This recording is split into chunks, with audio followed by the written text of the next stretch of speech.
ধরেন আপনি ওকে অথবা টুইটারে ঢুকলেন এবং হুট করেই একটা স্ট্যাটাস অথবা একটা ছবি অথবা একটা ভিডিও অথবা যে কোনো একটা জিনিস আপনার সামনে আসলো, কিন্তু এটার কনটেক্সট কি আপনি জানেন না, এটার মানে কি আসলে জানেন না। এটা জানতে হলে আপনাকে তার আগের পোস্টগুলা, আগের ভিডিওগুলা অথবা আগের টুইটগুলা দেখতে হবে।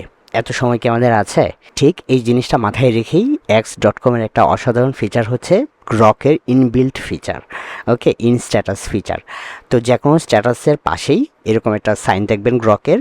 আপনি জাস্ট তাকে যদি ক্লিক করেন, সে অটোমেটিকলি কনটেক্সটটা আপনাকে বলে দিবে যে কোন কনটেক্সটে আসলে এই জিনিসটা লেখা হয়েছে। ধরেন আমরা এক্সে আসলাম, দেখেন ডোনাল্ড ট্রাম্প একটা স্ট্যাটাস দিয়েছে এরকম আনকন্ডিশনাল সারেন্ডার, কিন্তু আপনার ধরেন ইরান এবং ইসরায়েলের যুদ্ধ চলছে, এটা সম্পর্কে আপনার কোনো আইডিয়া নাই, অথবা এই স্ট্যাটাসটা ওটার সাথে রিলেটেড কিনা সেটা নিয়েও আপনি এটার কনটেক্সট আপনি জানেন না।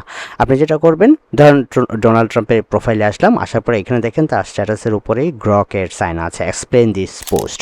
এটা ক্লিক করলে অটোমেটিকলি এই পোস্টের কনটেক্সট কি, কেন এই কথা বলেছে, এটার পিছনের ব্যাকগ্রাউন্ড কনটেক্সট, হিস্টোরিক্যাল কনটেক্সট এবং military data and all the data you will get instantly. Save and share.